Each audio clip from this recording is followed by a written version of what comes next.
New day, new stocks. Ayan, at dumating yung supplier natin guys ng Colgate, Tender Care, Palmolive, tsaka Guard Shampoo. Ako ay bumili sa kanila guys ng stocks natin at para hindi na siya kukunin doon sa mall. At in case may madamage tayong stocks, pwede nating isauli sa kanila.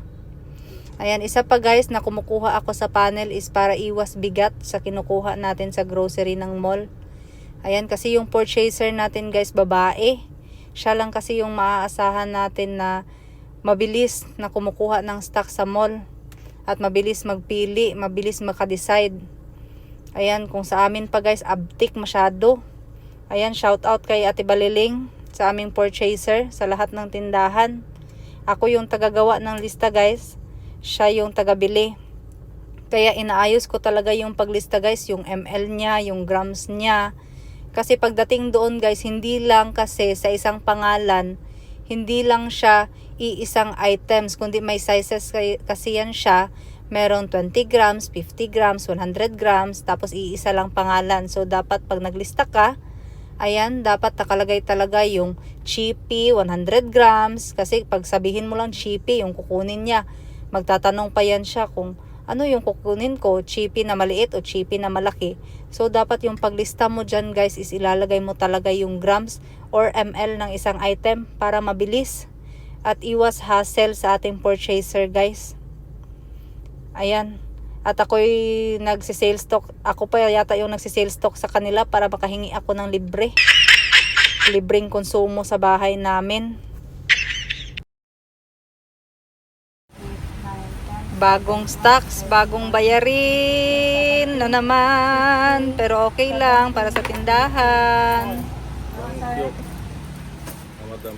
17 pero 84. Thank you. Thank you. So next 15 days na po. 15 days, agi may balik ma'am. Okay, nakuha na ako number. Kuha na, nasa notebook. Okay. Thank you. Tawagin ko sir, nagnakaw dito sa Tikas branch ha. Salamat. Thank you. Ayan nga't may bumili sa atin ng 3 container ng mantika guys. Si madam ay nagbebenta ng pritong manok. Ayan, at sa atin siya ngayon bumili ng mantika. Kasi nga daw doon pa siya sa city bumibili ng mantika. At kung ito lang yung pupuntahin niya doon, parang malulugi din daw siya sa gasolina. Kaya nga napadaan siya dito sa tindahan at nagtanong siya ng presyo. At ayon sa kanya ay okay din naman. Kaya sinailstock ko si madam.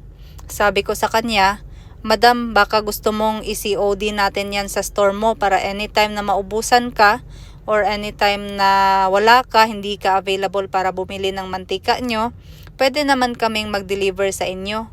Kaya binigay ko sa kanya yung number ko guys para tatawag siya sa akin. Kasi sayang din yung sales guys ng mga ganyan COD pag naging suki natin yan si madam. Every time na mauubusan niya ng mantika sa atin at sa atin lang yan bibili. Ayan, malaki yung manukan ni madam, Prito. Fritolicious yung pangalan ng manukan niya. Malakas kasi daw yung manok kaya madalas siyang bumibili ng mantika. Kaya mabuti at dito siya napadaan sa tindahan natin guys at tayo'y na halinan or nabentahan. Kaya gustong gusto ko ding tumambay dito sa tindahan namin guys. Kasi marami akong nakakausap na customer. Ayan, marami akong nasi-sales stock. Kaya kung napansin ninyo, madalas ako dito sa tindahan na to. Kasi dito guys, wholesaler kasi ito dito. Wholesaler, retailer, kaya kailangan ko ng mga suki na bumibili ng paulit-ulit dito sa tindahan natin guys. At please lang guys, wag nyong ibas yung pagsalita ko na parang ako'y hinahangak or hinihingal. Kasi hindi ko din alam guys bakit ako hinihingal. Baka hindi talaga ako sanay magsalita ng madami guys. Nilagay ko dyan sa taas guys ha, kung ano daw yung kung bakit hindi ako naglalagay ng price tag sa stante mismo. Kaya unahin muna natin tanungin yung mga staff kung ano yung reason bakit hindi kami naglalagay ng price sa stante. Ayan, unahin natin yung magandang cashier dyan guys. Oh. Ayan. So ano masasabi mo te? Anong reason natin bakit nagpa-price tayo each item? Yes, ma'am. Pinaka-importante yan, ma'am. Kasi, ma'am, especially pag mag-brand out, ma'am, dili na siya hassle sa kuha na, Yes. na i-add pa na ako sa estante para Yes. i-check ang price. Oo. So, importante kayo siya, ma'am, na may price siya sa Yes. Okay, next. Guys, next natin tatanungin si Daisuke. Ayan. Tatanungin natin siya kung bakit may price yung items natin. Ayan, Day. Ano masasabi mo, Day? Bakit may price yung mga items natin per piece? Katulad nito, may price na siya. Okay. Siyempre, para sa kungkuan, Tagalog, Day. Kasi hindi maintindihan ng... Sa Tagalog tingnan pala? mo yan. Nararatol ka na. Huwag ka maratol kasi hindi naman to exam. Siyempre, para sa mga customer na naka-budget lang yung pera, at least dito pa lang, Natututal na Natututal nila. na. Yes, correct. para pagdating doon sa Sa counter. dire-diretso na, Eksakto na yung mabayaran nila. sakto na, hindi sila masashort sa budget. Ayan, very good ka, Daisuke. Nag-study ka kagabi. Ayan, next natin tatanungin, guys, si Tatay Rico. Ayan yung dicer natin dito. Pupuntahan ko nga. Ayan, Tatay Rico, saan ka na? Ayan, guys, busy siya. Siya. Kasi sabi ni Madam Ten Gibbs, isabit daw lahat ng lechon tray kasi para hayag na sa December, guys. Oh. Ayan, so tanungin natin, ano yung masasabi mo doon sa comment ni Ma'am? Ma'am, para hindi sila magtanong kung magkano, ma'am. Oo, ayun. Kaya importante talaga mga madam na may price tayo each item. Ayan, katulad nito. Ayan, may presyo na yan siya tig-iisa. At least guys, kahit andito ka na, pumipili ka pala, natototal mo na. Ayan, kung 100 lang yung pera mo, sa 120 ito. So kulang. So maghanap ka ng alternative niya. Ayan, 55. Tapos paresan mo na lang ng ibang items. Ito, para aabot ng 100. Kung 100 yung budget pang chichirya. So hindi ka na mahirapan, hindi ka na pupunta doon sa counter at magtatanong kung madam magkano to, tapos balik ka naman kasi hindi tama yung presyo sa dala mong pera. So yun, ayan, meron pa akong idadagdag mamaya. Ayan guys, sayang naman to. Ayan, expire lahat. Expire siya ng guys, September 30. Ayan. So, anong gagawin natin dito, guys? 120 ang isa nito, guys, Ano to 1 kilo na condensed milk. Anong gagawin ko dito? Sa 1 kilo na 5 pieces. Tapos, tag 120. Yung puhunan nito, guys, nasa 110 or nasa 109.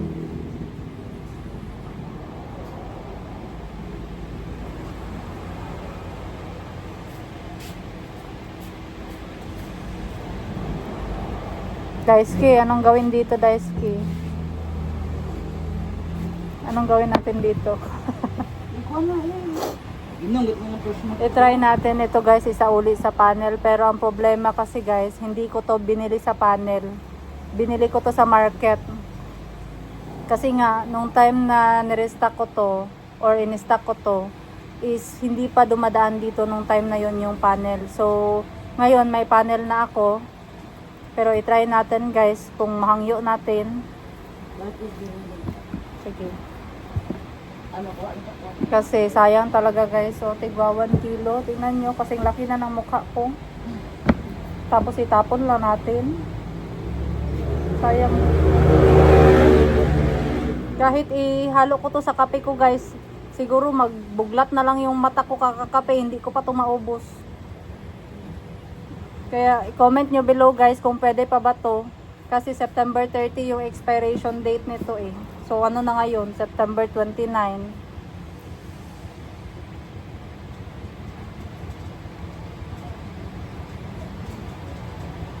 Whew.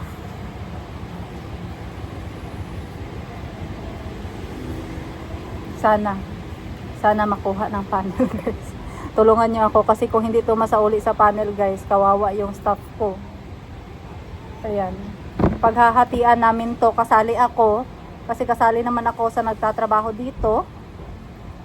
at hindi din nasali sa pag-encode yung expiration date, kaya hindi siya nakita. At ngayon na naglilista ako ng kailangang kumprahin, nakita ko siya kasi napasilip ako kung kailan siya mag-expire, and sa kasamaang palad guys, mag-i-expire na siya 2 araw simula ngayon.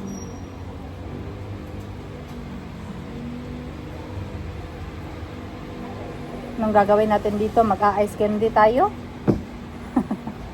Pwede pa ba? Ang hirap magtindahan guys, ang dami mong i-monitor. Yung number 1 na sagot doon is pag brown out kasi guys, wala kaming generator. Ayan. So, namamatay yung computer at wala tayong basihan ng presyo kung walang tag price yung stocks natin. So, mas mainam at mas mabilis kung may presyo para anytime na bibili yung customer pag walang kuryente, mabebenta din naman natin yun. Ayan, yung next na sagot ko guys, kapag kasi may price yung dito guys, yung dito, ayan, mahirapan maghanap yung customer ng presyo. Hindi nila nalalaman kung yun ba talaga yung eksaktong presyo ng item. Kasi hindi naman lahat sa ulo guys yung ML nito. Kasi minsan may 200 ml, may 400 ml. Yung nabasa pala na presyo 400 ml. Di ayaw na lang bumili kasi ang liit naman ng pouch. Tapos tag 40, ganun. So isa din yun sa rason kung bakit kailangan yung item talaga yung may presyo. Next na sagot ko is yung meron din kasi kaming customers guys na hindi marunong magbasa. Ayan, minsan mga bata, inuutusan lang ng nanay, tatay nila. Yan, minsan hindi din natin maiwasan guys. Meron talagang customer na hindi marunong magbasa ng sentences or ng words or ng number. Yes, marunong sila. Kaya, goods din na may price yung item natin. Next na sagot guys is nagre-rearrange kasi kami guys ng items kung saan namin gustong ilagay. Minsan tinatransfer namin kasi mas bagay siya dito, mas bagay siya doon. Ayan, kung nasa stante yung presyo guys, ililipat namin yung presyo din, ganun. And then, medyo hassle. Unlike sa yung nakatag na yung price sa item nila, paglipat ko ng item, yun na din yung price. Ayan, next natin guys is mas mabilis na makakwenta yung customer natin kung magkano na yung nakukuha nilang items. Ayan, kunwari lang yung budget nila is 500 pesos for grocery nila. So, i-add up lang nila yon, or kung 100 man lang yung dala nila, at least nakakuha sila ng shampoo, sabon panligo, downy, or sabon panlaba, gano'n. Natutotal na yan nila. So, mas madali din. Ayan. Tsaka, isa ding rason guys, kaya kami nagpuput ng price is 6 to 12 items lang din naman yung items namin. Yung mga bestseller, meron kaming 24 pieces. Ayan, pero yung sa mga iba, kadalasan talaga or mostly talaga guys, nasa 6 to 12 pieces lang ako per item para mas madali ko din siyang i-inventory at madali lang din siya lagyan ng price. Ayan, next din yung natin guys, yung pagtatanong ng customer. Ayan, kasi kung magtatanong pa sila guys, hassle na minsan yung ibang customer nahihiya magtanong. Ma'am, magkano to? Magkano yan? Hindi natin maiwasan guys, sa ibang tindahan na suplada yung cashier. Ayan, kasi yung cashier ko dito hindi naman suplada. Hindi ko masasabi, depende sa inyo, depende sa comment ninyo. Ayan, pero sa akin hindi naman. So, minsan kasi pag nagtatanong tayo ng presyo, nagsusungit yung tindera. Sa may price naman siya, so hindi na kailangan magtanong. So, much efficient pa din yun sa customer.